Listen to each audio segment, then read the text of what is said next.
علامہ ذہبی لکھتے ہیں کہ عمر بن عبدالعزیز رحمہ اللہ کی تربیت کے لیے ان کے والد عبدالعزیز رحمہ اللہ نے مدینے کے رہنے والے ایک مشہور بہترین تجربہ کار عالم صالح بن کیسان کا انتخاب کیا۔ چنانچہ صالح بن کیسان رحمہ اللہ کا نام سنتے ہیں تو ہی سمجھ میں آتا ہے کہ صالح حقیقت میں بڑے نیک تھے، لہٰذا عبدالعزیز نے عمر رحمہ اللہ کو صالح بن کیسان کے حوالے کیا۔ جب حوالے کیا تو صالح بن کیسان نے عمر بن عبدالعزیز کی کتنی اچھی تربیت فرمائی۔ کہا کان یلزم عمر الصلوات المفروضہ فی المسجد۔ صالح بن کیسان نے عمر رحمہ اللہ کی تربیت میں سب سے پہلا جو ہے جس چیز کا انتخاب فرمایا، کہا صالح بن کیسان ہمیشہ اس بات کی تاکید کرتے تھے کہ عمر تم فرض نمازوں کو جماعت ساتھ مسجد میں ادا کیا کرو۔ ایک مرتبہ ایسے ہوا، یہ واقعہ بہت اہم ہوا، والدین اس واقعے کو غور سے سنیں اور آج کی نوجوان نسل بھی اس واقعے کو غور سے سن کر جو ہے اپنے ذہنوں میں بٹھانے کی کوشش کرے۔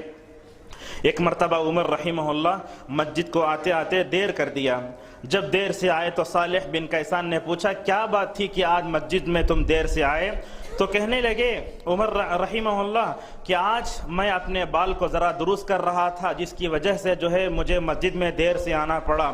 صالح بن کیسان نے دیکھا کہ آج یہ بچہ جو آگے چل کر امیر المومنین خلیفہ خامس کا لقب پانے والا ہے، چنانچہ انہوں نے فوراً عمر کے والد عبدالعزیز کو خط لکھا، کہا تمہارے بیٹے آج نماز کو دیر سے آئے تھے، کیا کروں؟ صالح بن کیسان نے جیسے ہی خط لکھا معلوم کرایا عمر کے والد کو،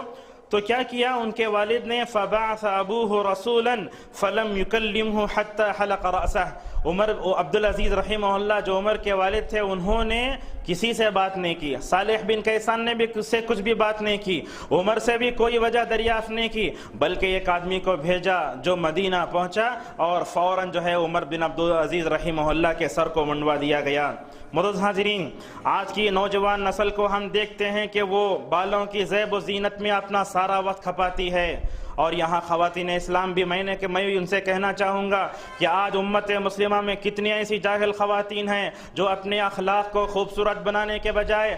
بورڈ نعوذ باللہ جو ہے اس میں دوسرے جہاں خوبصورت بننے کے مقامات بیوٹی پارلر میں جا کر نعوذ باللہ یہ اپنے بالوں کو سنوارنے میں اور اس کو خوبصورت بنانے میں اپنا وقت گزارتی ہیں۔ اور سب سے بڑی خراب بات تو یہ ہے کہ آج کی نوجوان نسل فلم ستاروں اور کھلاڑیوں کے